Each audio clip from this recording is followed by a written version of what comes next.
वाराणसीनाथमनाथनाथं श्रीविश्वनाथं शरणं प्रपद्ये।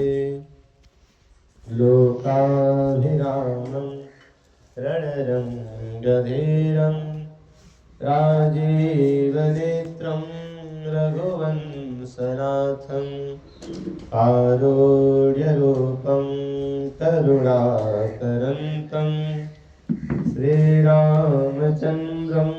शरणं प्रपद्ये। मनोजवं मारुततुल्यवेगं जितेन्द्रियं बुद्धिमतां वरिष्ठं वातात्मजं भारयोधमुख्यं श्रीरामदूतं शरणं प्रपद्ये।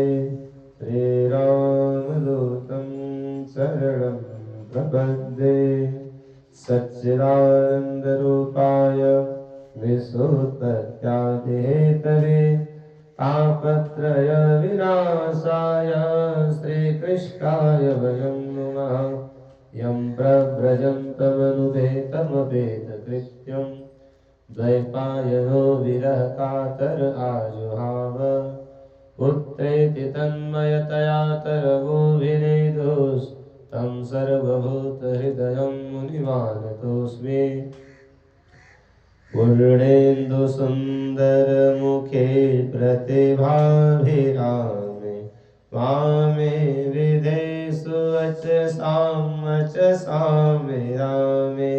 गिर्वाणवाणिभुवनाभरणं भवत्या वन्दे दयाद्रचरणं शरणं जगत्या। वन्दे दयाद्रचरणं शरणं जगत्या।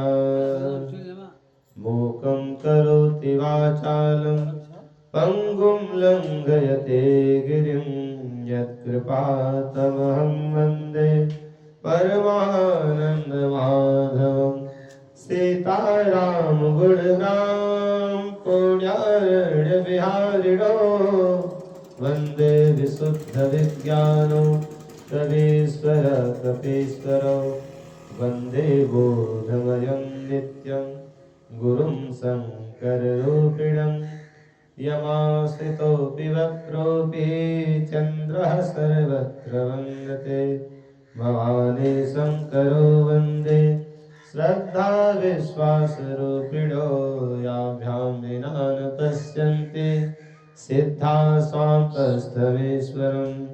श्री उमानाथ समारम्भां श्रीशङ्कराचार्यमध्यमाम् अस्मदाचार्यपर्यन्तां वन्दे श्रीगुरुपरम्परां। गुरुर्ब्रह्मा गुरुर्विष्णु गुरुर्देवो महेश्वर गुरुर्साक्षात् परब्रह्म तस्मै श्रीगुरवे नमः। अखण्डमण्डलाकारं व्याप्तं येन चराचरं तत्पदं दर्शितं येन तस्मै श्रीगुरवे नमः। ध्यानमूलं गुरुमूर्ते पूजामूलं गुरुर्पदं मन्त्रमूलं गुरुर्वाक्यं मोक्षमूलं गुरुकृपा। शिवो गुरु शिवो देवः शिवो बन्धो शरीरिणां। शिवात्मा शिवो जीवः शिवाद्यन्यत्र किञ्चन। विना सदा शिवं यो हि संसारं कर्तुमीक्षते। समूढो समापापे शिवदेशे न संशयः। श्री विष्णवे नमः। श्री गणेशाय नमः। श्री सरस्वत्यै नमः। श्री गुरुचरण कमलेभ्यो नमः। कल हम सभी ने 10वें अध्याय से लेकर के चतुर्दश कहें तो 14वें अध्याय तक की कथा को श्रवण किया। आज 15वें अध्याय से 16वें अध्याय तक की कथा को श्रवण करेंगे और इस गरुड़ पुराण को सुनने का जो फल होता है उस फल के जिसे फलश्रुति कहा जाता है उसका हम सभी श्रवण करेंगे। उसके पूर्व नित्य के भांति अपने मन को, वचन को, काय को, कहें तो शरीर को पवित्र करने के लिए भगवान नाम का संकीर्तन करते हुए इस कथा में प्रवेश करेंगे। आज कथा पूर्णतः अपने विश्राम को प्राप्त हो जाएगी। भगवान की जो कथा है वह विश्राम को ही प्राप्त होती है, कहीं विश्राम लेती है तो कहीं प्रारंभ हो जाती है, यह क्रम चलता रहता है। तो चलिए भगवान नाम संकीर्तन करते हैं, उसके बाद कथा में प्रवेश करेंगे। श्री कृष्ण गोविंद हरे मुरारे, हे नाथ नारायण वासुदेव। श्री कृष्ण गोविंद हरे मुरारे, हे नाथ नारायण वासुदेव। श्री कृष्ण गोविंद हरे मुरारे, हे नाथ नारायण वासुदेव। पितु मातु स्वामी सखा हमारे, पितु मातु स्वामी सखा हमारे, हे नाथ नारायण वासुदेव। श्री कृष्ण गोविंद हरे मुरारे, हे नाथ नारायण वासुदेव। श्री कृष्ण गोविंद हरे मुरारे, हे नाथ नारायण वासुदेव।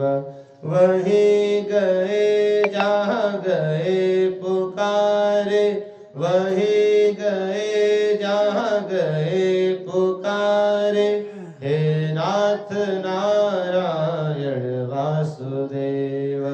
श्री कृष्ण गोविंद हरे मुरारे, हे नाथ नारायण वासुदेव। श्री कृष्ण गोविंद हरे मुरारे, हे नाथ नारायण वासुदेव। मथुरा में जन्मे गोकुल को तारे, मथुरा में जन्मे गोकुल को तारे, हे नाथ नारायण वासुदेव। श्री कृष्ण गोविंद हरे मुरारे, हे नाथ नारायण वासुदेव। श्री कृष्ण गोविंद हरे मुरारे, हे नाथ नारायण वासुदेव। वहीं गए जहाँ गए पुकारे, वहीं गए जहाँ गए पुकारे, हे नाथ नारायण वासुदेव। श्री कृष्ण गोविंद हरे मुरारे, हे नाथ नारायण वासुदेव। श्री कृष्ण गोविंद हरे मुरारे, हे नाथ नारायण वासुदेव। तुम्हें जगत के पालनहारे, तुम्हें जगत के पालनहारे, हे नाथ नारायण वासुदेव। श्री कृष्ण गोविंद हरे मुरारे, हे नाथ नारायण वासुदेव। श्री कृष्ण गोविंद हरे मुरारे, हे नाथ नारायण वासुदेव। तुम्हें यशोदा के प्राण प्यारे, तुम्हें यशोदा के प्राण प्यारे, हे नाथ नारायण वासुदेव। श्री कृष्ण गोविंद हरे मुरारे, हे नाथ नारायण वासुदेव। श्री कृष्ण गोविंद हरे मुरारे, हे नाथ नारायण वासुदेव। तुम्हें नंद के राज दुलारे, तुम्हें नंद के राज दुलारे, हे नाथ नारायण वासुदेव। श्री कृष्ण गोविंद हरे मुरारे, हे नाथ नारायण वासुदेव। श्री कृष्ण गोविंद हरे मुरारे, हे नाथ नारायण वासुदेव। हम सब प्रभु हैं तेरे सहारे, हम सब प्रभु हैं तेरे सहारे, हे नाथ नारायण वासुदेव।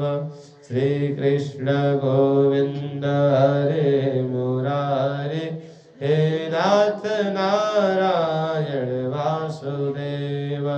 श्री कृष्ण गोविंद हरे मुरारे, हे नाथ नारायण वासुदेव, हे नाथ नारायण वासुदेव, हे नाथ नारायण वासुदेव। श्री विष्णवे नमः, श्री गणेशाय नमः, श्री सरस्वत्यै नमः, श्री गुरु चरण कमलेभ्यो नमः। चलिए अब हम सभी कथा में प्रवेश करते हैं। 14वें अध्याय तक की कथा को श्रवण करने के उपरांत श्री गरुड़ जी महाराज ने भगवान से पुनः प्रश्न किया और प्रश्न में कहते हैं, गरुड़वाच धर्मात्मा स्वर्गतिं भुक्त्वा जायते विमले कुले, अस्तस्य समुत्पत्तिं जननी जठरे वद, यथा विचारं कुरुते देहेऽस्मिन् सुगतिं जनः, तदाहं श्रोतुमिच्छामि वद मे करुणानिधे। श्री गरुड़ जी कहते कि हे प्रभु, जो धर्मात्मा जब धर्मराज की सभा में जाते हैं और वहां पर सुख को प्राप्त करते हैं, तो जब उनका कोढ़ छीड़ हो जाता है तो वह किस प्रकार से माता के गर्भ में प्रवेश करते हैं और माता के गर्भ में कैसा विचार करते हैं, गर्भ से पृथक होने के बाद किस प्रकार से उनका चिंतन होता है, उनकी क्रियाएं होती हैं, इसको मैं सुनना चाहता हूँ, आप कहिए।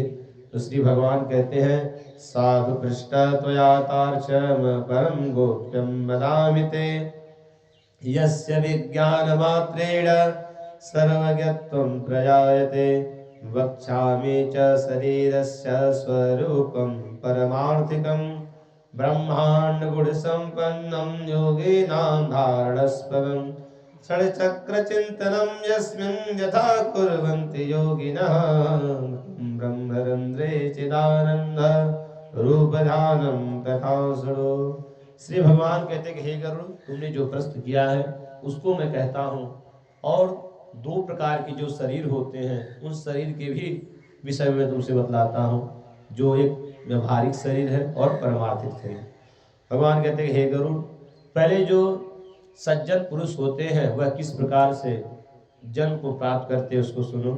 कहते कि वह जो सज्जन जन जो स्वर्ग आदि लोकों में है, वह जब किसी के यहाँ जन्म प्राप्त करते हैं तो उनके जो माता पिता होते हैं वह बड़े ही पवित्र कर्म करने वाले, तथा जब उस सज्जन के माता का मासिक धर्म होता है तो उसका जो पिता होता है वह 7 दिनों तक त्याग करता है अपनी स्त्री का, और 8वें 10वें 12वें 14वें या 16वें रात्रि को गर्भाधान संस्कार करता है। कहते गर्भाधान संस्कार के पूर्व वह उस पिता उस पवित्र जीव का जो पिता होने वाला होता है वह धर्म का स्मरण करके स्वच्छ हो करके स्नान आदि करके तांबूल आदि से युक्त हो करके स्त्री के पास जा करके गर्भाधान संस्कार करता है। और कहते कि तब वो जो सज्जन जीव परलोक में स्वर्ग आदि लोकों में रहते हुए आकर के उस स्त्री के घर में प्रवेश करते हैं। कहते कि सप्ताह मध्यो गर्भ स भवेन् मानिनश्चयः, प्रायश संभवस्त्यत्र पुत्रस्त्वात् वत्यवः। भगवान कहते कि हे गरुड़, जब स्त्री का मासिक धर्म होता है तो पहले दिन से लेकर के 7वें दिन के अंदर जो गर्भाधान संस्कार होता है, कहते हैं कि उस गर्भाधान संस्कार से जो नरक में गए हुए जीव हैं वह उदर में आकर के प्रवेश कर जाते हैं। कहते हैं कि इसीलिए जो विद्वान जन होते हैं वह अपने स्त्री का 7 दिनों तक त्याग करके 8वें दिन या 10वें दिन, 12वें दिन, 14वें दिन या 16वें दिन गर्भाधान संस्कार करते हैं, जिससे सतपुत्र की प्राप्ति होती है। भगवान कहते हैं कि हे गरुड़, उसमें भी जो 14वीं रात्रि है वह सभी पुरुषों को प्राप्त नहीं होती, क्योंकि उस रात्रि में जो गर्भाधान संस्कार किया जाता है उससे श्रेष्ठ पुत्र की उत्पत्ति होती है। कहते हैं कि गर्भाधान संस्कार करते समय व्यक्ति के मन में जैसा भाव होता है वैसा ही जीव स्त्री के उदर में प्रवेश कर जाता है। इसलिए सदैव ही धर्म का चिंतन करते हुए गर्भाधान संस्कार करे। जन्म प्राप्नोति पुण्यात्मा गृहेषु च गतेषु च तस्मां जमये विप्राः प्रापन्ते धनं बहु। भगवान कहते हैं कि हे गरुड़, जब किसी धर्मात्मा का जन्म होता है उस समय सूर्यादि नवग्रह सभी अपने उच्च स्थितियों को प्राप्त करते हैं, तब कहीं जाकर के धर्मात्मा पुरुष का जन्म होता है। कहते हैं जब धर्मात्मा का जन्म होता है तो उसका जो पिता होता है वह बहुत दान करता है, ब्राह्मणों को धन आदि देता है। कहते तथा वह जो पुत्र होता है वह विद्या, विनय, सौंदर्य, गुण आदि से संपन्न होता है तथा पिता आदि की आज्ञा को पालन करने वाला होता है। ततश्च यतते नित्यं आत्मनात्म विचारणे अध्यारोपो वराभ्याभ्याम कुरुते ब्रह्मचिंतनम। भगवान कहते कि हे गरुड़, वह जो बालक होता है सभी विद्याओं को पढ़ करके आत्मा में आत्मा का विचार करके अंततः संत पुरुषों की संगति कर करके सनातन मोक्ष को प्राप्त कर जाता है। अर्थात वह जीव जब जन्म लेता है तब से लेकर के मरना पर्यंत ईश्वर का चिंतन करते हुए, धर्म का चिंतन करते हुए सदगति को प्राप्त कर जाता है। भगवान कहते कि हे गरुड़, अब मैंने तुमसे 2 प्रकार के शरीर के विषय में चर्चा की थी। कहते हैं कि अब जो 2 प्रकार का शरीर होता है, एक व्यवहारिक और एक परमार्थिक। कहते जो व्यवहारिक शरीर होता है उस व्यवहारिक शरीर के लक्षण को कहता हूँ, श्रवण करो। कहते जो व्यवहारिक शरीर होता है उस शरीर में पृथ्वी, जल, तेज, वायु और आकाश, इन 5 तत्वों से मिलकर के व्यवहारिक शरीर की उत्पत्ति होती है। कहते हैं कि इन 5 तत्वों से उस व्यवहारिक शरीर में अलग अलग द्रव्यों की उत्पत्ति होती है। उसको सुनो। तवस्ते नाड्यो रोमाणे मांस चैवं खगेश्वर एते पंचगुणा भूमिर्मया ते परिकीर्तिता। भगवान कहते कि हे गरुड़, व्यवहारिक शरीर में जो चमड़ी होती है, जो हड्डियां होती हैं, जो नाड़ियां होती हैं, जो मांस होते हैं और जो रोवे होते हैं, यह सब पृथ्वी के द्वारा शरीर में उत्पन्न होते हैं। कहते हैं उसके बाद लार, मूत्र, वीर, मज्जा, कहें तो चर्बी, कहते कि और रक्त, ये जो 5 चीज है यह जल से व्यवहारिक शरीर में उत्पन्न होते हैं। आगे भगवान कहते हैं कि हे गरुड़ सुनो। शुद्धा शुद्धात् सार्वालस्यं निन्द्रा कान्तिस्तथैव च तेजः पंचगुणं तार्च प्रोक्तं सर्वत्र योगिभिः। कहते व्यक्ति को जो भूख लगती है, प्यास लगती है, जो शरीर में आलस्य होता है, जो निद्रा आती है और जो शरीर का तेज होता है जिसे कांति कहा जाता है, कहते यह सब अग्नि के द्वारा व्यवहारिक शरीर में उत्पन्न होते हैं। भगवान कहते कि हे गरुड़, दौड़ना, फैलाना, सिकोड़ना और कहते कि उल्लंघन करना, चेष्टा करना, ये सब वायु के द्वारा शरीर में उत्पन्न होते हैं। घोष छिद्राणि गांभीर्य श्रवणं सर्व संशयः आकाशस्य गुणा पंच ज्ञावत्तास्ते प्रयत्नतः। कहते कि बोलना और शरीर में जो छिद्र हैं 12 छिद्र, यह छिद्र, गंभीरता, श्रवण करना और सभी पदार्थों को आश्रय देना, यह आकाश के द्वारा व्यवहारिक शरीर में उत्पन्न होते हैं। कहते उसके बाद मन, बुद्धि, अहंकार और अंतःकरण, ये 4 चतुष्टय परमार्थिक शरीर में होते हैं। भगवान कहते हैं कि हे गरुड़, परमार्थिक शरीर में 10 इंद्रियां होती हैं, 5 कर्म इंद्रियां, 5 ज्ञान इंद्रियां। कहते जो ज्ञान इंद्रियां हैं उसमें त्वचा के द्वारा व्यक्ति को वायु का ज्ञान होता है कि वायु ठंडी चल रही है या गर्मी है। कहते त्वचा ज्ञान इंद्रिय है। और जिह्वा से रस का स्वाद पता चलता है, नासिका से सुगंध का, कानों से शब्द का, और कहते हैं कि नाक से कानों से शब्द का और आंखों से दृश्य का। यह जो पांचों ज्ञान इंद्रियां हैं ये हमको अलग अलग विषयों का ज्ञान कराती हैं। कहते हैं कि हाथ, पैर, लिंग, गुदा और मुख यह 5 कर्म इंद्रियां हैं, इनसे कर्म किया जाता है। कहते हैं इन सभी 10 इंद्रियों के अलग अलग सूर्यादि देवता है। भगवान कहते हैं कि हे गरुड़, इडा च पिंगला चैव सुस्मुराक्षा तृतीयता गंधारे गजजिह्वा च पूचा सैव यशस्विनी। कहते हैं कि व्यवहारिक शरीर में करोड़ों नाड़ियां हैं, परंतु उसमें जो 10 प्रधान नाड़ियां हैं उनके नाम को कहता हूँ। भगवान कहते हैं कि इडा, पिंगला, सुष्मड़ा, गांधारी, गजजिह्वा, पूषा, यशस्विनी, अनबुसा, कुहू, संखिनी, ये जो 10 नाड़ियां हैं यह शरीर में प्रधान नाड़ियां होती हैं। भगवान कहते हैं कि व्यवहारिक शरीर में 10 प्राण होता है। कहते हैं कि प्राणापानो तथा व्यानः समानः व्यान एव च नागः कुर्मः पिकलो देवदत्तो धनंजयः। भगवान कहते हैं कि हे गरुड़, व्यवहारिक शरीर में प्राण वायु, अपान वायु, समान वायु, व्यान वायु, उदान वायु, नाग वायु, कूर्म वायु, कृगल वायु, देवदत्त वायु और धनंजय वायु, इस प्रकार से यह 10 वायु शरीर में व्याप्त होते हैं। कहते हैं कि हृदय में अर्थात हृदय में प्राण वायु का वास होता है और गुह्य देश में मलमूत्र के देश में अपान वायु का वास होता है।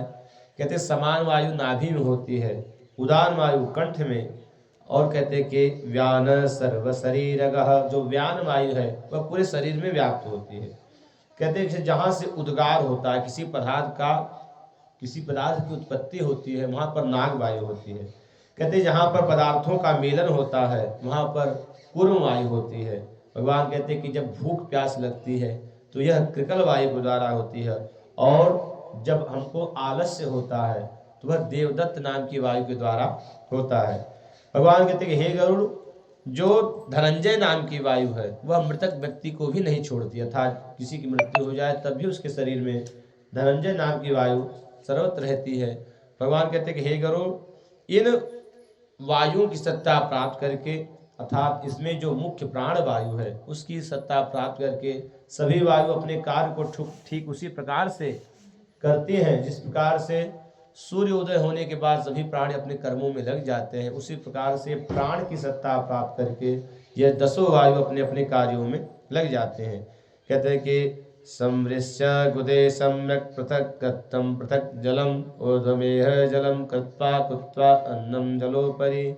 कहते हैं कि हे गरुड़, जब कोई भोजन करता है तो उस भोजन को जो व्यान वायु है 2 भागों में विभाजित कर देती है। कहते हैं अन्न अन्न और जल जल, अर्थात जल को अलग और अन्न को अलग कर देती है। उसके बाद कहते हैं कि अन्न ऊपर हो जाता है, जल नीचे। उसके बाद जो प्राण वायु है भोजन करने के उपरांत प्राण वायु जा करके जठराग्नि को जला देती है, और जठराग्नि जब तीव्र हो जाती है तो जो पका हुआ अन्न है वह और भी पक जाता है, जिसके कारण से जो शरीर के ग्रहण करने योग्य है उस तत्व को जो व्यान वायु है वह पूरे शरीर में लेकर के जाती है, और जो शरीर के ग्रहण करने योग्य नहीं होता ऐसे पदार्थ को उदान वायु शरीर से बाहर कर देती है। इदानीं नरदेहस्य सुडुरूपद्वयं खगा व्यावहारिकमेकं च तृतीयं पारमार्थिकम्। भगवान कहते हैं हे गरुड़, इस प्रकार ये जो व्यवहारिक शरीर है यह सब प्राण की सत्ता प्राप्त करके वायु सभी अपने अपने कार्यों को करते हैं। कहते हैं कि व्यवहारिक शरीर में करोड़ों बाल हैं। कहते हैं कि तथा इसी व्यवहारिक शरीर में वीर है, शुक्र है, रक्त है, रुधिर है, मांस है, अर्थात इन सभी से युक्त जो शरीर है उसको व्यवहारिक शरीर कहा जाता है। कहते हैं अब मैं तुमसे परमार्थिक शरीर की स्थिति को कहता हूँ जो योगियों के धारण करने योग्य है। सततम जायमानं तु विड्मूत्रं चाग्रमाणतः एकदृक्दृढसमायुक्तं शरीरं व्यवहारिकं भुवनानि च सर्वाणि पर्वतद्वीपसागरादित्याग्रहाः सन्ति शरीरे परमार्थिके परमार्थिकदेहे हि षड्चक्राणि भवन्ति ब्रह्माणि यगुणा प्रोक्तस्तेभ्यस्मिन्नेव संस्थिता। भगवान कहते कि हे गरुड़, जो परमार्थिक शरीर होता है उस परमार्थिक शरीर का जो पैर होता है, कहते उसके पैर में अनेक प्रकार के जो लोक हैं उन लोकों की गणना की जाती है। कहते पादास्था तलम गेयम, कहते जो परमार्थिक शरीर होता है उसके पैर में तल लोक, कहते पैर के ऊपर वितल लोक, और कहते कि जांघ में सुतल लोक, विद्धे वितदे महातलः, और कहते कि कमर में महातल लोक होता है। कहते कि जो तलातल लोक है वह हड्डियों में होता है और मलमूत्र के देश में रसातल लोक होता है। कहते कि पाताल लोक उस व्यवहार परमार्थिक शरीर के कमर में होता है। इस प्रकार से ये जो सातों लोक हैं, इन सातों लोकों की स्त्रियां परमार्थिक शरीर में होती है। कहते कि परमार्थिक शरीर में भूर लोके नाभि मस्ते, जो भुवर लोक है वह नाभि में होता है, और भुवर लोक कहते कि नाभि के ऊपर, उसके बाद जो स्वर्ग लोक है वह हृदय में, और कंठ में महलोक होता है। कहते कि जनलोक मुख में होता है, और तपलोक ललाट में, सत्यलोक ब्रह्मरंध्र में। इस प्रकार से 14 भुवन परमार्थिक शरीर में स्थित होते हैं। त्रिकोणे संस्थितो मेरु अधः कोणे च मंदरः दक्ष कोणे च कैलासो वाम कोणे हिमाचलः।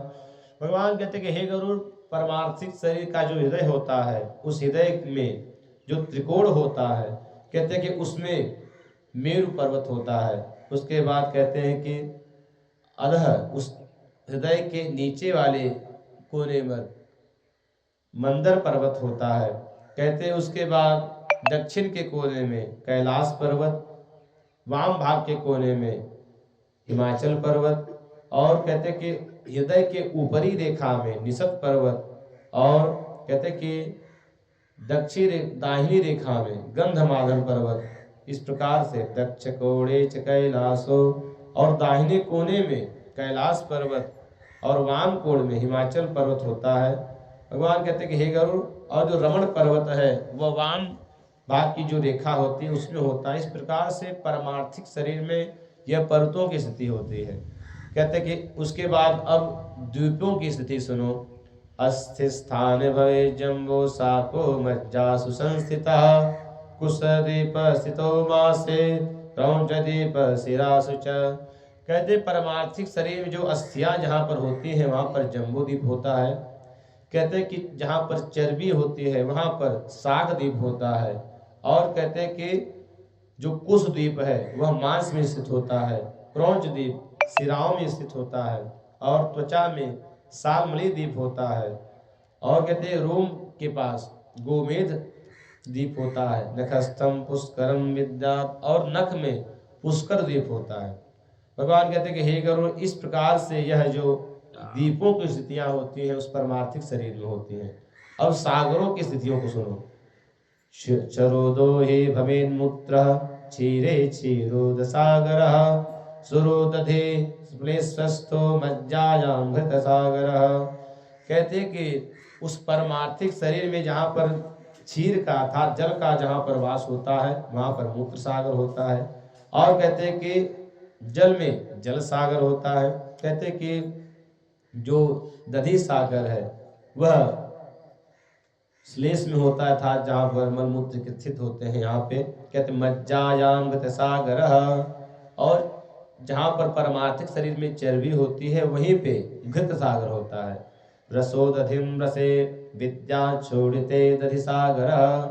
कहते जो रस सागर होता है वह परमार्थिक शरीर में जहाँ रसों का संचय होता है वहाँ पर होता है।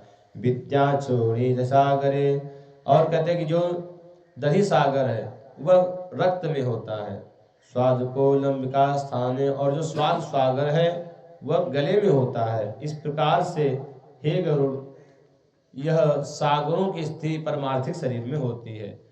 नाज चक्रे स्थितः सूर्यो बिंदु चक्रे च चंद्रमा लोचनस्थ कुजो गेयो हृदयेक्य प्रकृतः। कहते हैं कि परमार्थिक शरीर में जो नवग्रह आदि हैं उनकी भी स्थितियां इसी प्रकार होती हैं। कहते हैं नाज चक्र में जहां से व्यक्ति बोलता है वहां पर सूर्य होता है।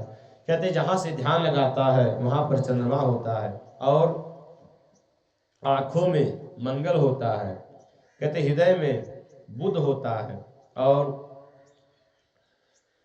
वीर स्थान में गुरु का वास होता है तथा शुक्र का वास होता है। नाभि स्थान सरो मंदो, नाभि में शनि का वास होता है। मुख में राहु का वास होता है।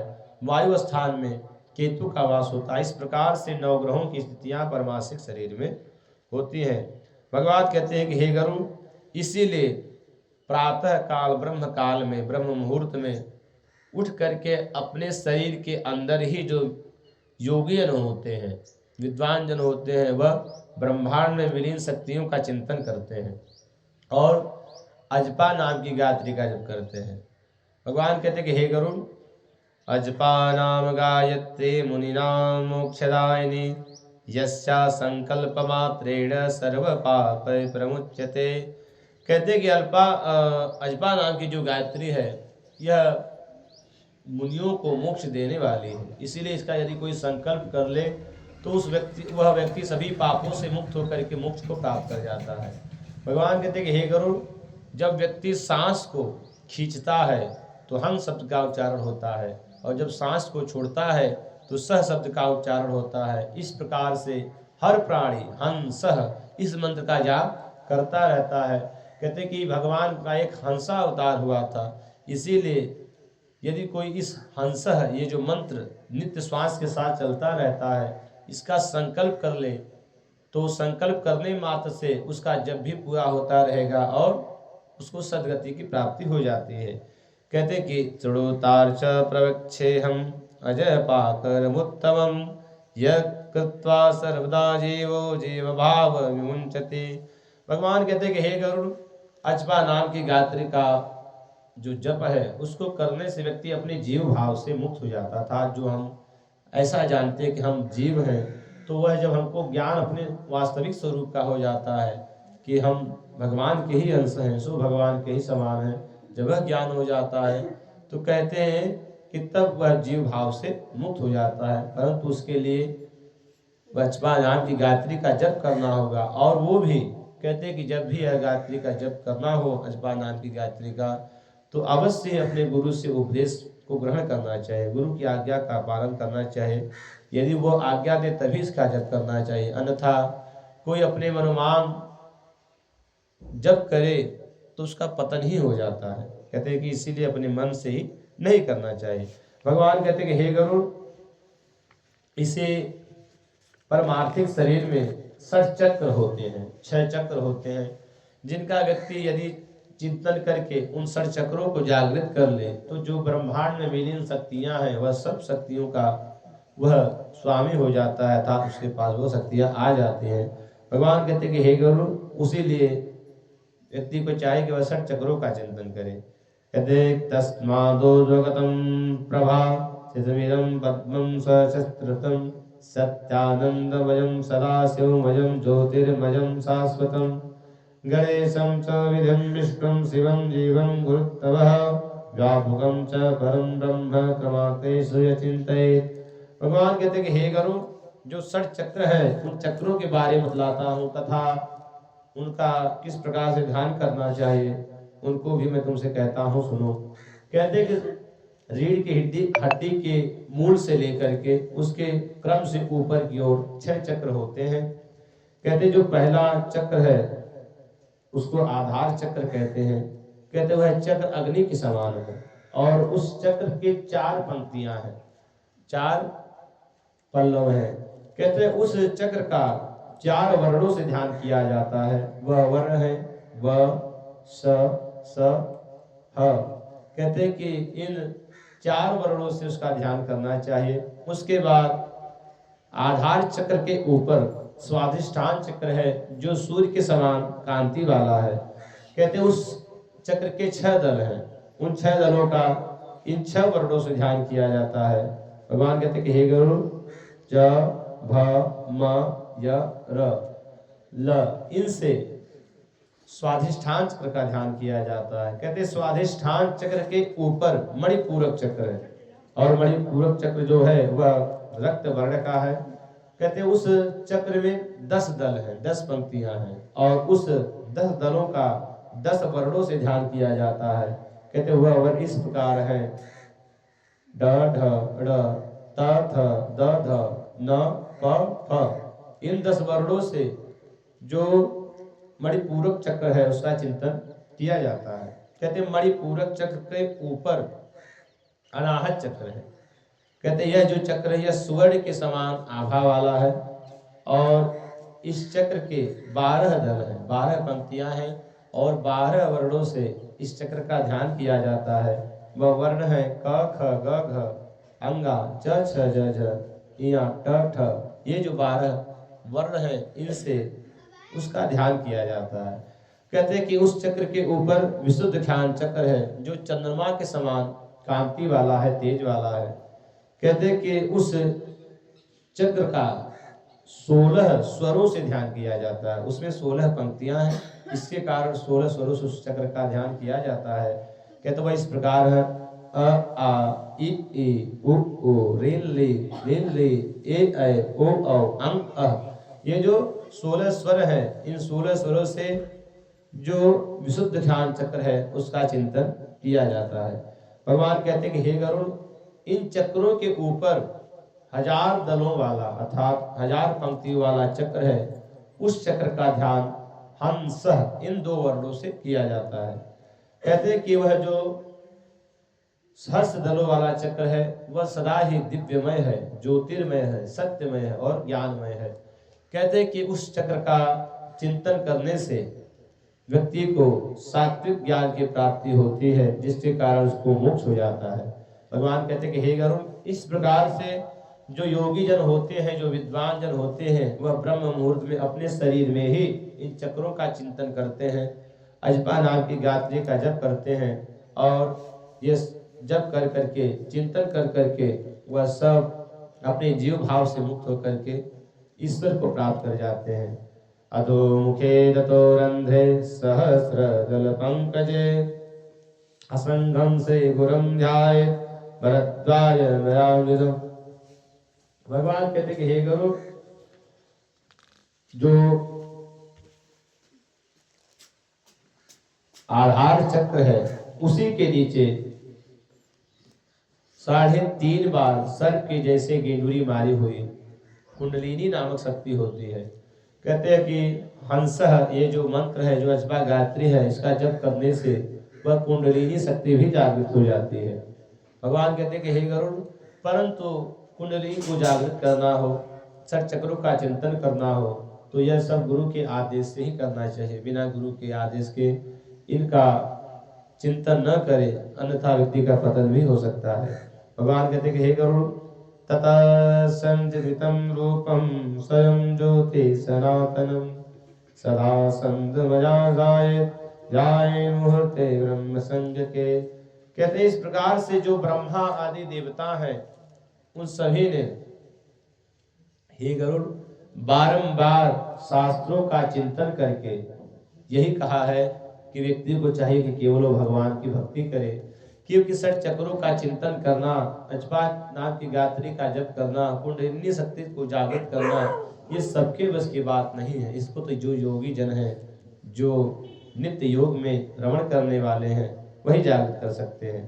कहते हैं कि इसीलिए जो सामान्य प्राणी है उनको चाहिए कि केवल वह मेरी भक्ति करें। ऐसा करने से ही उनको सद्गति की प्राप्ति हो जाती है, क्योंकि वेद कहता है कि एक ज्ञात्वा सर्वज्ञात्वं भवति। जो एक को जान लेता है वह सबको जान लेता है, अर्थात जो भगवान को जान गया वह सबको जान जाता है। इसीलिए सर्वप्रत्य करके व्यक्ति को चाहिए कि वह ईश्वर की भक्ति करे। और भगवान ने भी गीता में यही कहा है, न मे भक्त्या बढ़स्यति। जो भगवान की भक्ति करते हैं उनका कभी भी नाश नहीं होता, क्योंकि जो विद्वान होते हैं और जो योगी जन होते हैं, हो सकता है वो कभी अहंकार के कारण उनका पतन हो जाए, परंतु जो भक्त होते हैं वो भक्त तो स्वभाव से ही सरल होते हैं, और जो भक्त होता है वो सदैव भगवान के चरण में ही बैठता है। तो जो चरण में ही बैठा हुआ है, अगर वह गिर भी जाए तो कहाँ गिरेगा, भगवान के चरण में ही गिरेगा। इसीलिए भगवान कहते कि हे गरुड़, सर्वव्रत करके व्यक्ति को चाहे वो मेरी भक्ति करे, क्योंकि ब्रह्मा आदि जो बड़े बड़े देवता हैं, इन सभी ने शास्त्रों का मंथन करके यही सार निकाला है कि व्यक्ति को केवल भक्ति ही करनी चाहिए। कहते एवं माचरणं तार्च करोति सुकृतिं नरः संयोगेन च मद्भक्ता मोक्षं याति सनातनम्। भगवान कहते कि हे गरुड़, तो मेरी भक्ति करते हैं, अंततः उनको मोक्ष की प्राप्ति हो जाती है और उनका पुनः इस मृत्यु लोक में आवागमन नहीं होता।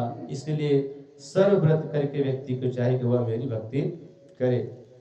इस प्रकार जब भगवान ने गरुड़ जी से कहा तो गरुड़ जी ने पुनः भगवान से प्रश्न किया, और प्रश्न में कहते हैं गरुड़वाच श्रुत्वा मया दया सिंधो ह्यख्यान जीव संसृतिः अधुना श्रोतुमिच्छामि मोक्षोपायं सनातनम्।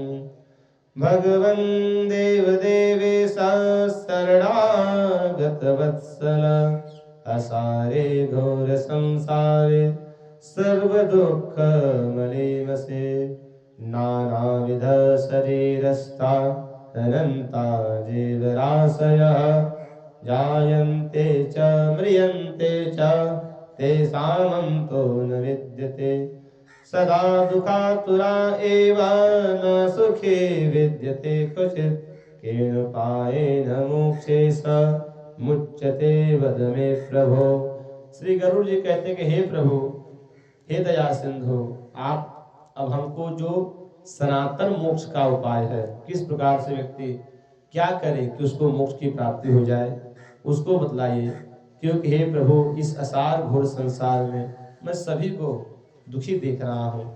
नानाविध शरीरस्था, नाना शरीर को धारण करके सभी प्राणी दुखों में घिरे हुए हैं। इसलिए आप ऐसा उपाय बताइए जिससे उनको मोक्ष की प्राप्ति हो जाए और सनातन मोक्ष उनको प्राप्त होता रहे।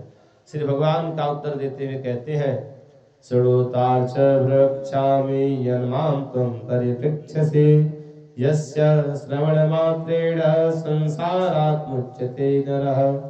श्री भगवान कहते कि हे गरुड़, अब जो तुमने प्रश्न किया है उसके उत्तर को कहता हूँ, और जो मैं उत्तर कहूंगा इसको सुनने से ही व्यक्ति संसार से मुक्त हो जाएगा, अर्थात मोक्ष को प्राप्त कर जाएगा। कहते कि सुनो, अस्ति देवः सर्वब्रह्म स्वरूपे निष्कलः शिवः सर्वज्ञः सर्वकर्ता च सर्वेषु निर्मलद्वयः। भगवान कहते कि हे गरुड़, सभी प्राणियों के जो आदि कारक हैं वह भगवान शिव है। वही भगवान शिव परम ब्रह्म स्वरूपी है, निष्कल है, उसमें कोई भी कलंक में नहीं है। कहते हैं कि वही सर्वज्ञ है, सब कुछ करने वाले हैं, वही ज्योतिर्मय है, ज्ञानमय है, तेजोमय है। कहते वह भगवान शिव निर्विकार है। निर्गुणः सच्चिदानंदः तथा जीव संज्ञकः। भगवान कहते कि हे गरुड़, भगवान शिव के ही शरीर से सृष्टि के आदि में सभी प्राणियों को उत्पत्ति होती है। कहते हैं कि जिस प्रकार से अग्नि जलती है और अग्नि जलती है तो उससे अग्नि से छोटे छोटे चिंगारियां उससे बाहर हो जाती हैं, उसी प्रकार से सृष्टि के आदि में सभी जीव भगवान शिव के शरीर से पृथक होकर के अलग अलग योनियों में जाकर के अपने कर्मों को करते हैं और कर्मों के अनुसार उनकी गति दुर्गति होती रहती है। कहते कि इसीलिए सर्वव्रत करके भगवान शिव की आराधना करनी चाहिए। शिव की आराधना करने से व्यक्ति सनातन मोक्ष को प्राप्त कर जाता है। चतुरसे ते रक्षेषु शरीरेषु शरीरिणां न मानुषं विना यत्र तत्त्वज्ञानं न तु लभ्यते। भगवान कहते कि हे गरुड़, 84 लाख योनियां हैं और 84 लाख योनियों में बिना मनुष्य तन के तत्व ज्ञान नहीं होता। तत्व कहा जाता है ईश्वर को, और जब तक कोई मनुष्य योनि में नहीं होता है तब तक उसे तत्व ज्ञान नहीं होता। और कहते हैं जब तक तत्व ज्ञान नहीं होता तब तक मोक्ष नहीं होता, क्योंकि मोक्ष को देने वाले तो भगवान ही है। इसलिए जो उनका ज्ञान नहीं करता, जो उनकी भक्ति नहीं करता, जो उनकी शरण में नहीं जाता, उसको मोक्ष नहीं हो पाता है।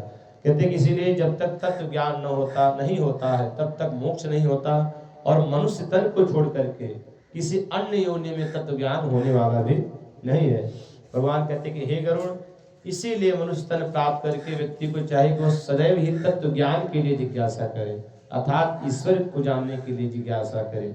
कहते पुनर्ग्राम पुनः दानम पुनर्वित्तम पुनर्ग्रहम पुनः शुभम कर्मम न शरीर पुनः पुनः। कहते कि हो सकता है कि जो धन प्राप्त हुआ है वह पुनः प्राप्त हो जाए, आज ग्राम प्राप्त हुआ है वह पुनः प्राप्त हो जाए, स्त्री पुत्र बंधु बांधव यह पुनः प्राप्त हो सकते हैं जब जन्म होगा, परंतु यह मनुष्य का जो तन है, जो शरीर है, यह बारंबार प्राप्त हो इसमें संशय है। अर्थात यह बारंबार प्राप्त हो ऐसा नहीं कहा जा सकता, क्योंकि बड़े भाग्य मानुष तन पावा सुर दुर्लभ सब ग्रंथ गावा। सभी ग्रंथ भी कहते हैं कि यह जो मनुष्य तन है यह बड़े भाग्य से मिलता है, इसीलिए इसको प्राप्त करके अवश्य ही अपने कल्याणार्थ व्यक्ति को चिंतन करना चाहिए। भगवान कहते कि हे गरुड़, यावत् तिष्ठति देहोऽयं यावत् तत्त्वसमक्षसे संदीपने कौरभवने कूपम कौत दुर्गति।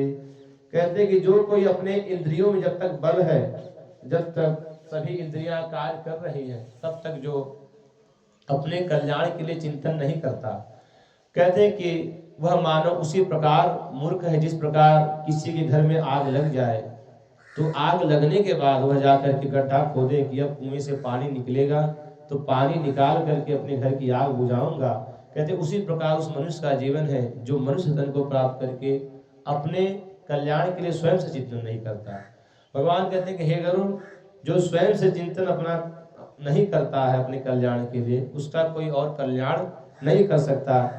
क्योंकि जिस प्रकार से कोई शिष्य हो, उस शिष्य को गुरु उपदेश करे विषय का और गुरु उपदेश करके चले जाए, वह शिष्य स्वयं से जब तक स्वाध्याय नहीं करता है तब तक वह विषय उसके हृदय में पूर्णतः नहीं ठहर पाता। उसी प्रकार से जब तक व्यक्ति स्वयं से अपने कल्याण के लिए नहीं सोचता तब तक उसका कल्याण होने वाला भी नहीं है। कहते कि इसलिए हर व्यक्ति को अपने कल्याणार्थ स्वयं ही चिंतन करना चाहिए। मनुष्य तन प्राप्त करके भगवान की भक्ति अवश्य करनी चाहिए, भगवान के शरण में रहना चाहिए। जो भगवान ने कर्तव्य दिया है उसको करते रहे, परंतु भगवान का चिंतन बना रहे। क्योंकि जब अर्जुन ने भगवान से कहा कि हे प्रभु, मैं युद्ध नहीं करना चाहता क्योंकि युद्ध करने से मुझे नरक आदि में जाना पड़ेगा, तो भगवान ने अर्जुन से यही कहा कि हे अर्जुन, इस समय युद्ध करना ही तुम्हारा धर्म है, तुम युद्ध करते रहो और युद्ध करते हुए भी मेरा स्मरण करते रहो, सो तुम्हें सदगति की प्राप्ति हो जाएगी। या फिर हम कर्म करते वक्त भगवान का चिंतन न भी कर पाए, तब भी जो कर्म किया है, कर्म करने के उपरांत भगवान उस कर्म का समर्पण कर दें, तब भी हम कर्म के बंधन से मुक्त हो जाते हैं। क्योंकि व्यक्ति जब कर्म करता है और कर्म करके स्वयं को उस कर्म का कर्ता मान लेता है, तो भगवान कहते हैं कि जब तुमने कर्ता स्वयं को मान ही लिया है तो अब भोक्ता भी तुमको ही बढ़ना पड़ेगा। इसीलिए कर्म जो किया जाए उसको भगवान में समर्पित कर दिया जाए तो उस कर्म का बंधन नहीं होता, और जब व्यक्ति कर्म के बंधन से छूट जाता है तभी उसको मुक्त हो जाता है। क्योंकि जो शुभ कर्म होते हैं ये सब सोने के जंजीर के समान है, और जो अशुभ कर्म होते हैं वह लोहे के जंजीर के समान है, बांधते दोनों हैं, परंतु जो कर्मों से परे हो जाते हैं, अर्थात कर्म करके कर्म का जो फल होता है वह भगवान को जब समर्पित कर देते हैं तो कर्म के बंधन से मुक्त हो जाते हैं, और जब कर्म के बंधन से मुक्त हो जाते हैं तब उनको मोक्ष की प्राप्ति हो जाती है। तो भगवान कहते हैं कि हे गरुड़, इसीलिए जो अपना कल्याण करना चाहते हैं उनको चाहिए वह मेरा चिंतन करते रहें, कर्म को मुझ में समर्पित करते रहें। ऐसा करने से उनको सद्गति की प्राप्ति हो जाएगी। अयते संगः स्यात् अध्रुवे ध्रुव संज्ञकः अनर्थे चाथ विज्ञानः समर्थं नो योतयः पृथिवीं जयते येन मेरुश्चापि विसृज्यते शुष्यते सागरं जलं शरीरस्य च का कथा। भगवान कहते कि हे गरुड़, संसार में जो स्थित प्राणी होते हैं वो जो अध्रुव पदार्थ हैं, अर्थात जो सदैव नहीं रहने वाले हैं वो पदार्थ हैं, उनको ही समझते हैं कि ये सदैव मेरे साथ रहेंगे, और जो सदैव रहने वाले हैं उनको सोचते हैं कि ये तो हमारे साथ नहीं रहेगा। ऐसा जान करके उसी अध्रुव मार्ग पर चलते हैं जो उनको अकल्याण के मार्ग पर ले जाता है। कहते हैं कि इसीलिए शास्त्र का चिंतन करना चाहिए, या फिर सत पुरुषों की संगति करनी चाहिए जो बतलाते हैं कि सत्य क्या है। सभी जब किसी की मृत्यु हो जाती है सभी कहते हैं कि राम नाम सत्य है, परंतु कब कहते हैं? जब उस व्यक्ति की मृत्यु हो गई और उसी समय कहते हैं, और बाद में यदि कहा जाए तो उनको अच्छा नहीं लगता। क्यों? क्योंकि उस समय उनको लगता है कि हाँ राम नाम सत्य है, और राम नाम सत्य कहते हैं, परंतु उसके वो जो शब्द है उसका जो अर्थ है उस भाव पर नहीं जाते कि आखिर क्यों कहा जाता है कि राम नाम सत्य है। उस पर भी चिंतन करना चाहिए। यहाँ तक भगवान श्री शिव ने माता पार्वती से रामचरितमानस में कहा, उमा कहूँ मैं अनुभव अपना, उमा कहूँ मैं अनुभव अपना, सत हरि भजन जगत सब सपना, सत हरि भजन जगत सब सपना, उमा कहूँ मैं अनुभव अपना। भगवान शिव माता पार्वती से कहते हैं कि उमा कहूँ मैं अनुभव अपना, हे उमा मैं अपना अनुभव तुझसे कहता हूँ कि भगवान श्री हरि का जो भजन है वही सत्य है। इसीलिए व्यक्ति को भगवान जो सत्य है उनके ही शरण में जाना चाहिए। इसीलिए हम सत्य नारायण भगवान कथा सुनते हैं। जो सत्य है वो नारायण है, इसीलिए असत्य नारायण कहा जाता है। सत्य एव नारायण, सत्य ही नारायण है, इसलिए सत्यनारायण भगवान कथा श्रवण की जाती है। तो कहने का अर्थ ये कि भगवान ही सत्य है, सो जो सत्य है उसकी शरण में जाएंगे तो अवश्य हमको सत्य की प्राप्ति हो जाएगी, सदगति की प्राप्ति हो जाएगी। ऐसा चिंतन करके व्यक्ति को सदैव ही भगवान का चिंतन बना करके रखना चाहिए, सत्पुरुषों की संगति करनी चाहिए। भगवान कहते हैं कि हे गरुड़, बहुत से प्राणी अनेक प्रकार के कार्यों में लगे होते हैं और उनको ऐसा लगता है कि मानो उनकी मृत्यु होने ही वाली नहीं है, परंतु भगवान कहते हैं कि हे गरुड़, ऐसा नहीं है। यदि वह सोचे कि मैं काल से बच जाऊंगा तो काल से बचना बड़ा कठिन है। कहते हैं वह जो काल है उसमें इतनी शक्ति है कि वो चाहे तो आकाश के खंड खंड कर दे, वो काल चाहे तो क्षण मात्र में समुद्र को सुखा दे, वह काल चाहे तो अग्नि को भी ठंडा कर सकता है, वह काल चाहे तो जल की धाराओं को उस जिस प्रकार से वेग उसका जा रहा है जिस दिशा में, उस दिशा से उलट करके दूसरी दिशा में मुड़ सकता है। इतना उस काल की शक्ति है। भगवान कहते हैं कि हे गरुड़, फिर उस काल के आगे यह जो मनुष्य तन है ये किस खेत की मूली कही जाएगी। भगवान कहते हैं कि हे गरुड़, इसीलिए ये जान करके कि सदैव काल हमारे साथ ही है, व्यक्ति को धर्म करना चाहिए। हमारे यहाँ नीति में कहा गया, गृहीत इव केशेषु मृत्युना धर्ममाचरेत्। व्यक्ति को ऐसा जानना चाहिए कि मानो काल ने हमारे सिर के बाल को पकड़ रखा है। गृहीत इव केशेषु, केशों को पकड़ रखा है, बालों को पकड़ रखा है। ऐसा जान करके व्यक्ति को सदैव धर्म करना चाहिए। और मैं अमर हूँ और अजर हूँ, अर्थात मैं अमर रहूंगा और मेरी कभी मृत्यु नहीं होगी, ऐसा जान करके विद्या का और धन का अर्जन करना चाहिए। और धर्म इसी प्रकार जान करके करना चाहिए कि मानो कि न जाने कब हमारे शरीर से काल प्राण को खींच ले, ऐसा जान करके धर्म करना चाहिए। भगवान कहते हैं कि हे गरुड़, जो इस प्रकार से चिंतन करके क्रियाओं को करते हैं उनको सदगति की प्राप्ति हो जाती है। कहते कि जो धर्म का विचार नहीं करते, जो धर्म से हीन है, कहते वह अभी पशु के समान होते हैं। भगवान कहते कि हे गरुड़, कई क्रियाएं पशुओं में और मनुष्यों में समान रूप से दिखाई पड़ती हैं। कहते हैं आहार निंद्रा भय संतति त्वं सामान्य में तत्वस्तुभिर्नराणां ज्ञानं हि तेषामधिकं विशिष्टं ज्ञानेन हीना पशुभिः समाना। भगवान कहते हैं कि हे गरुड़, आहार करना, भोजन करना मनुष्यों में और पशुओं में सामान्य है। निद्रा कहते सोना, मनुष्य भी सोते हैं और पशु भी सोते हैं। आहार निद्रा भय संततित्वम, मनुष्य को भी भय लगता है, पशुओं को भी भय लगता है। अपने संतान से प्रेम मनुष्य भी करता है, पशु भी अपने संतान से प्रेम करते हैं। मनुष्य भी संतान उत्पन्न करता है, पशु भी संतान उत्पन्न करते हैं। कहते इस प्रकार से देखा जाए तो कई ऐसे व्यवहार हैं जो मनुष्य में और पशु में समान रूप से एक होते हैं। कहते परंतु एक धर्म ही मनुष्य में विशिष्ट रूप से होता है, जिसके कारण मनुष्य को मनुष्य कहा जाता है। और धर्मेण हीना पशुभिः समाना, जो मनुष्य धर्म से हीन होता है वह पशु के ही समान होता है। कहते कि इसीलिए पशु के समान नहीं बनना चाहिए, व्यक्ति को धर्म का आश्रय करना चाहिए। धर्म जो है वो सबके धारण करने योग्य होता है, और धर्म का ज्ञान व्यक्ति को तभी हो सकता है जब वह धर्म ग्रंथों का अध्ययन करे या फिर संत पुरुषों की संगति करे, संतों की संगति करे, तब उनको धर्म का ज्ञान हो सकता है। कहते इसीलिए सर्व प्रयास कर करके व्यक्ति को धार्मिक होना चाहिए, और जो धार्मिक जन होते हैं उनको सदगति होती है। यह मैंने पूर्व में ही कह दिया है। वरुणोपहाराच सततं मनवादिनः जम्मू काकगादस तापस भवन्ति किम।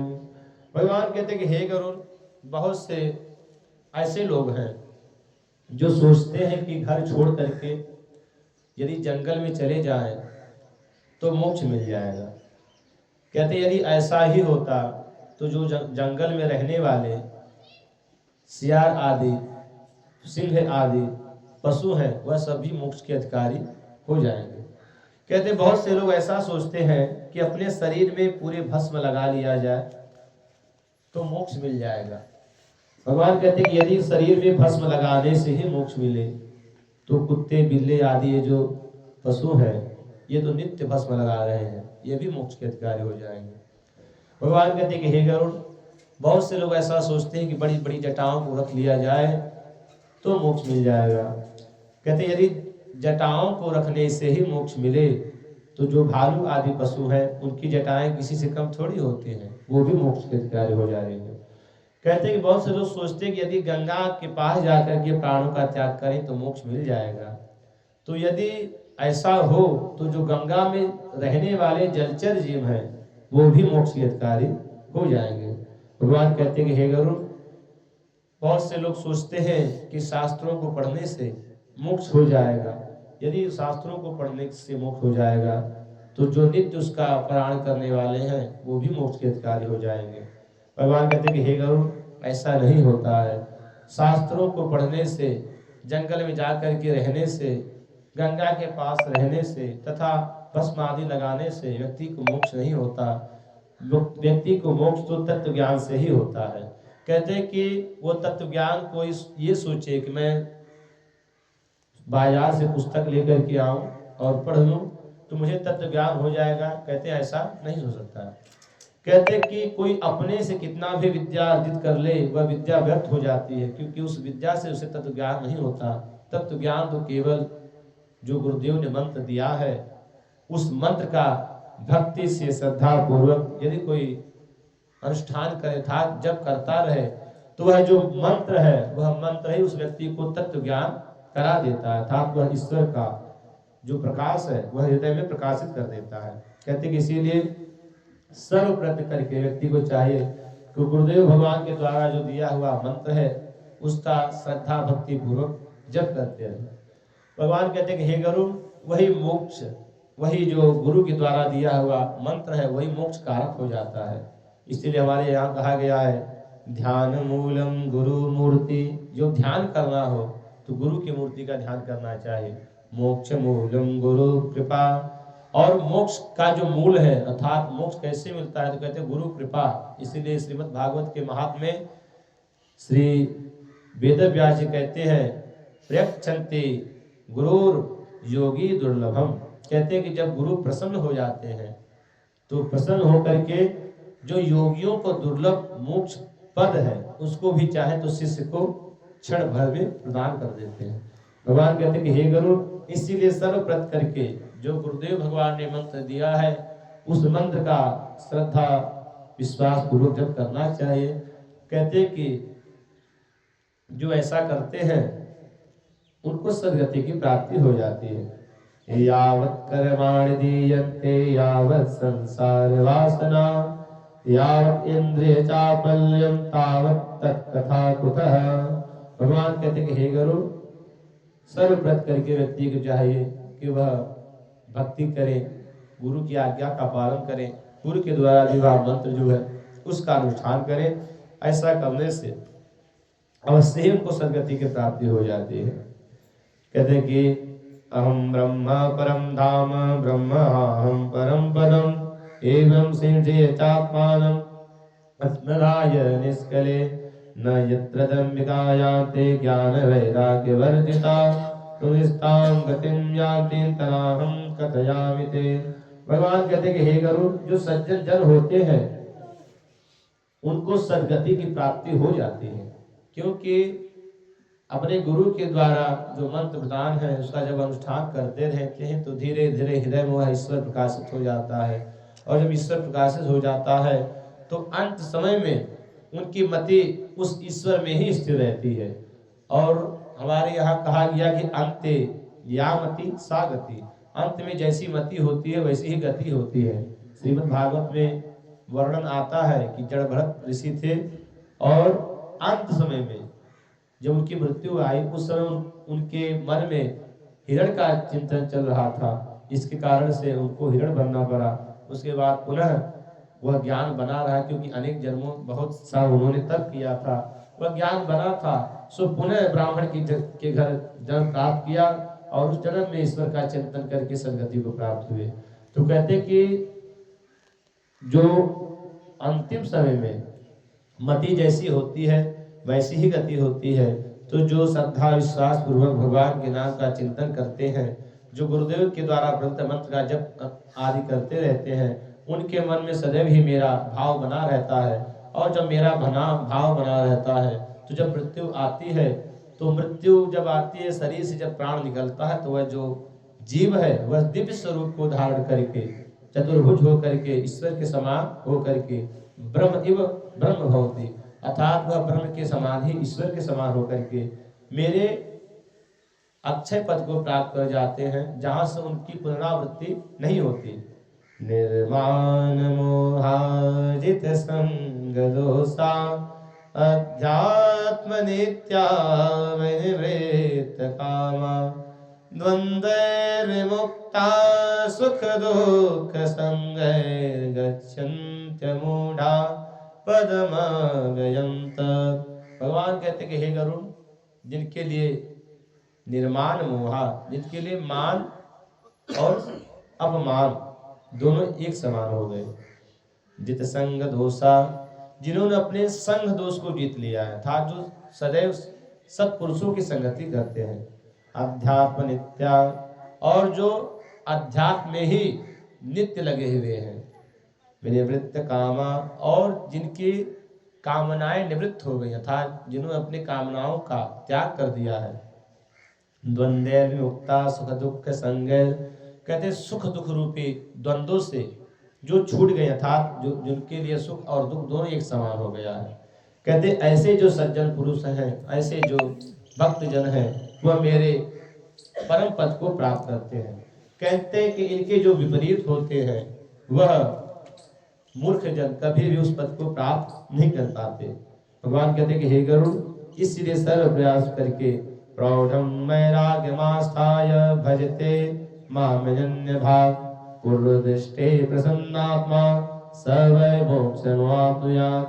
कहते इस प्रकार से जो वैराग्य भाव मन में दृढ़ करके मेरा चिंतन करते रहते हैं उनको मोक्ष की प्राप्ति हो जाती है। भगवान कहते हैं कि हे गरुड़, जो मन में मेरा चिंतन करते हुए प्राणों का त्याग करते हैं उनको मोक्ष की प्राप्ति हो जाती है। कहते हैं कि जो गाय के घर में जाकर के मेरा चिंतन करते हुए प्राणों का त्याग करते हैं उनको मोक्ष की प्राप्ति हो जाती है। कहते हैं कि जो मुक्ति क्षेत्रों में जाकर के अपने प्राणों का त्याग करते हैं उनको मोक्ष की प्राप्ति हो जाती है। अयोध्या में जो भक्तजन हैं उनको मोक्ष की प्राप्ति हो जाती है, मथुरा में जो भक्तजन हैं उनको मोक्ष की प्राप्ति हो जाती है। कहते हैं कि मायापुरी में जो भक्तजन हैं उनको मोक्ष की प्राप्ति हो जाती है, काशी में जो विद्वान जन है भक्तजन हैं उनको मोक्ष की प्राप्ति हो जाती है, कांचीपुरी में जो विद्वान जन हैं उनको मोक्ष की प्राप्ति हो जाती है, अंबिकापुरी में जो सज्जन जन हैं उनको मोक्ष की प्राप्ति हो जाती है। कहते हैं कि द्वारावती में जो सज्जन जन है उनको मोक्ष की प्राप्ति हो जाती है। भगवान कहते हैं कि हे गरुड़, इति ते कथितं तार्क्ष मोक्ष धर्मं सनातनम ज्ञान वैराग्य सहितं श्रुत्वा मोक्षमवाप्नुयात्। कहते ये जो मैंने तुमसे कथा सुनाई इसको ज्ञान और वैराग से युक्त होकर के जो सुनते हैं उनको भी मोक्ष की प्राप्ति हो जाती है। भगवान कहते कि हे गरुड़, जो धार्मिक जन होते हैं उनको स्वर्ग की प्राप्ति होती है, जो पापी जन होते हैं वह नरक आदि में जाते हैं, और जो भक्त जन होते हैं उनको सद्गति कहें तो उनको अमृत की प्राप्ति होती है। कहते इस इत्येवं सर्वशस्त्राणां, कहते इस प्रकार से सभी शास्त्रों का जो सार है वह तुमसे मैंने 16 अध्यायों में सुना दिया, अब तुम क्या सुनने की इच्छा करते हो। तो श्री सूत जी महाराज जो सौनक आदि ऋषियों को यह कथा श्रवण करा रहे हैं, श्री सूत जी ने ऋषियों से कहा, एवं श्रुत्वा वचो राजन् गरुडो भगवान् मुखात् कृताञ्जलिर्वावेदं तं प्रणम्य मुहुर्मुहुः भगवन् देवदेवे सहस्रावित्यावचोमृतं तारितोऽहं त्वया नाथ भवसागरतः प्रभो।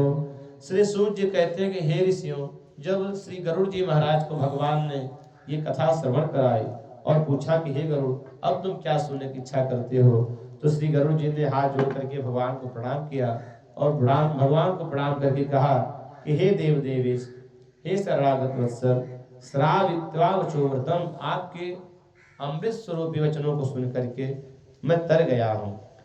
तारितो हम त्वया नाथ, हे प्रभु आप मुझको तार दिया है और मैं भव सागर से ऐसा जान पड़ता है कि पार हो गया हूँ। स्थितोत्मी गत संदेह, मेरा मन स्थित हो गया है, मेरे मन में जो संदेह था वह दूर हो गया है। मैं ऐसा जान पड़ता है कि मेरी सभी कामनाएं पूर्ण हो गई। कृतोस्मि न संशय, सभी मेरे कृत्य हो गए हैं, इसमें संशय नहीं है। शिशु जी कहते हैं कि हे ऋषियों, इस प्रकार से भगवान से कह करके भगवान को प्रणाम करके श्री गरुड़ जी महाराज भगवान के ध्यान में ही लीन हो गए। श्री सूत जी कहते हैं कि हे ऋषियों, स्मरणा दुर्गतिर्हर्ता पूजयज्ञेन सद्गता यः पर्यार्य भक्त्या ददाते मुक्तिं सा हरिं पातु। कहते कि जो जिनका स्मरण करने से दुर्गति का नाश हो जाता है, जिनका पूजन करने से यजन करने से व्यक्ति को सद्गति की प्राप्ति होती है। कहते जो अपने निज भक्तों पर सदैव ही कृपा करते रहते हैं, ऐसे जो भगवान हैं वह सदैव ही हमारी रक्षा करें। इस प्रकार से श्री सूत जी ने ऋषियों से कहा कि आप सभी ऐसी प्रार्थना भगवान से करिए, और इस प्रकार इस कथा का विश्राम होता है। और भगवान श्री नारायण श्री गरुड़ जी को कहते हैं कि हे गरुड़, सुनो, ये जो कथा है इसका सुनने का क्या फल होता है उसको मैं तुमसे कहता हूँ, श्रवण करो। श्री भगवान उवाच इत्याख्यातं मया तार्क्ष सर्वमेवोर्ध्वदेहिकं दशाभ्यांतरे श्रुत्वा सर्वपापैः प्रमुच्यते। श्री भगवान कहते हैं कि हे गरुड़, जो कोई 10 दिन के भीतर अर्थात जब किसी का मरण हो और 10 दिन के भीतर इस कथा का श्रवण करे, तो कहते हैं कि तब जिसके लिए श्रवण किया हो वह तथा जो श्रवण कर रहा हो वह सभी पापों से मुक्त हो जाता है। भगवान कहते हैं कि हे गरुड़, तथा ये जो कथा है ये उसके संबंधी को मोक्ष देने वाली होती है। पितृ मुक्ति प्रदायकम, तथा पितरों को यह कथा मुक्ति प्रदान करने वाली है, और जो इस कथा को सुनता है उसके मनवांछित फल को वह प्राप्त करा देती है। भगवान कहते हैं कि हे गरुड़, जो अपने माता पिता या संबंधी के लिए पिंडदान नहीं करते, तिलांजलि नहीं करते, गुरु पुराण का श्रवण आदि नहीं करते, कहते हैं उनको कैसे संबंधी कहा जाएगा, कैसे पुत्र आदि कहा जाएगा। भगवान कहते हैं कि हे गरुड़, जो इस कर्म को नहीं करते हैं उनका जो जल होता है वह मदिरा के समान हो जाता है। कहते तथा उनके घर को देवता और ऋषिगण एवं पितृगण कभी भी नहीं देखते, जिसके कारण उनके घर में दुर्गति होती है। दुर्गति जब होती है तो कहते हैं कि पुत्रों को, पौत्रों को तथा घर के संबंधी जनों को रोग आदि व्याधियों से सभी ग्रसित रहते हैं। एक के बाद एक की दुर्गति होती रहती है तथा बनते बनते सभी कार्य बिगड़ जाते हैं।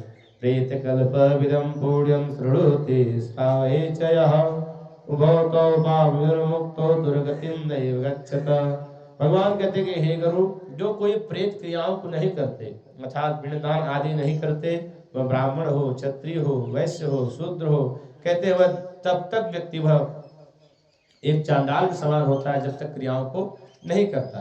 भगवान कहते हैं कि हे गरुड़, जो इस प्रेत कल्प की कथा को श्रवण करते हैं या जो श्रवण कराते हैं, कहते वह दोनों पापी हों तब भी सदगति को प्राप्त करते हैं। कहते माता पित्रोश्च मरणे सौपरणं सुरते यः पितरो मुक्तिमापन्नो सुतः संततिमान भवेत्। कहते कि जो अपने संबंधी के मरण पर इस कथा का श्रवण करता है, कहते हैं कि इस कथा के श्रवण करने से उसके जो पितृ हैं उसे मुक्ति मिल जाती है तथा यदि पुत्र आदि न हो तो घर में पुत्र आदि की प्राप्ति होती है। कहते न सुतम गारुड़म एन गया श्राद्धं च नो कृतं मृगोत्सर्ग कृतो नैव न च मासिक वार्षिके। भगवान कहते कि हे गरुड़, जिसने गरुड़ पुराण का श्रवण नहीं किया, जिसने गया में जाकर के श्राद्ध नहीं किया, जिसने वृक्षोत्सर्ग नहीं किया, कहते जिसने मासिक श्राद्ध या वार्षिक श्राद्ध नहीं किया, उसको पुत्र कैसे कहा जाएगा, अर्थात वह पुत्र नहीं है। और कहते कि वह 3 ऋणों से मुक्त भी नहीं हो सकता, जो देव ऋण, ऋषि ऋण और पितृ ऋण है, उन ऋणों से वह मुक्त नहीं हो जाता। कहते कि हे गरुड़, इसीलिए उस पुत्र को माता पिता को तारने वाला या फिर उस संबंधी को तारने वाला कैसे कहा जाएगा। कहते कि इसीलिए सर्वप्रति करके गरुड़ पुराण का श्रवण करना चाहिए। कहते कि धर्मार्थ काम मोक्षाणाम दायकम दुखनाशनम, धर्म अर्थ काम मोक्ष इन चारों पुरुषार्थों को यह कथा देने वाली है तथा व्यक्ति के दुखों का नाश करने वाली है। भगवान कहते कि हे गरुड़, पुण्यों का वर्धन करने वाली, व्यक्ति को पवित्र करने वाली तथा जो कथा सुनने वाले हैं उनकी कामना को पूर्ण करने वाली यह कथा है। कहते यदि ब्राह्मणो लभते विद्यां क्षत्रियः पृथिवीं लभेत् वैश्यो धनिकमातेते शूद्रः शुद्ध्यति पादकात्। कहते कोई ब्राह्मण इस कथा का श्रवण करे तो उससे विद्या का लाभ होता है, क्षत्रिय इस कथा को श्रवण करे तो उसे पृथ्वी का लाभ होता है, वैश्य इस कथा को श्रवण करे तो उसे धन का लाभ होता है, और यदि शूद्र इस कथा का श्रवण करे तो वह अपने पातकों से, अपने पापों से उसकी मुक्ति हो जाती है। कहते श्रुत्वा दानानि देयानि वाजकाय किलानि च पुरुषैरादानि नान्यथा फलं भवेत्। भगवान कहते हैं कि हे गरुड़, इस कथा को सुन करके जो वाचक उसको दान देना चाहिए, जो मैंने पूर्व में सयादान आदि कहा है उसको देना चाहिए। कहते कि अन्यथा इसका फल नहीं होता। पुराणं पूजयेत् पूर्वं वाचकं तदनन्तरं वस्त्रालंकार गोदानै दक्षिणाभिश्च सादरम्। कहते कि 12वें दिन इस गरुड़ पुराण का पूजन करना चाहिए, उसके बाद वाजन का जो वाचक हो उसका पूजन करना चाहिए। कहते वस्त्र अलंकार आदि दे करके उस ब्राह्मण को दक्षिणा दे सहित उसको अपने सामर्थ्य के अनुसार अन्नदान, हेमदान, कहें तो स्वर्णदान, भूमिदान, जैसा समर्थ हो वैसा दान करना चाहिए। कहते कि पूजयेत् वाचकं भक्त्या बहुपुण्य फलाप्तये। भक्ति पूर्वक वाचक की पूजा करने से व्यक्ति को बहुत से फल की प्राप्ति होती है। और कहते कि हे गरुड़, वाचकश्चासनैव पूजितोऽहं न संशयः संतुष्टे तुष्यतां यामि वाचके नात्र संशयः। कहते कि जब वाचक की पूजा करके जो करता होता है वाचक को संतुष्ट कर देता है, तो भगवान कहते हैं कि हे गरुड़, तब उसकी पूजा से मैं भी संतुष्ट हो जाता हूँ, क्योंकि वाचक की पूजा होने से मैं भी संतुष्ट हो जाता हूँ और उस कर्ता को, जो जिसने कथा का श्रवण किया है, जो पूजन आदि कर रहा है, उसको मनवांछित फल की प्राप्ति करा देता हूँ। इस प्रकार से श्री भगवान ने गरुड़ जी को यह गरुड़ पुराण श्रवण करने की जो फलश्रुति होती है, फल होता है, इसको श्रवण कराया और गरुड़ जी भगवान को प्रणाम करके पुनः उनके ध्यान में लीन हो गए। और सरका आदि जो ऋषि थे वह सब अपने अपने कार्य के लिए अर्थात हवन आदि करने के लिए, यदि जो सत्य नामक यज्ञ चल रहा था उसको करने के लिए पुनः चल दिए। और इस प्रकार से यह जो कथा है यह पूर्णतः विश्राम को प्राप्त होती है। भगवान की जो कथा है वह विश्राम को ही प्राप्त होती है, इसका अंत नहीं होता। हरि अनंत हरि कथा अनंता, बहुविधि कहीं सुनई सब संता। भगवान अनंत है, भगवान की कथा भी अनंत है और सब अपने मति एवं गति के अनुसार विद्वान जन संत जन कहते हैं और सुनते रहते हैं। तो चलिए हम सभी ने इस कथा को श्रवण किया। अब हम भगवान के नाम का संकीर्तन करते हुए इस कथा का विश्राम करते हैं।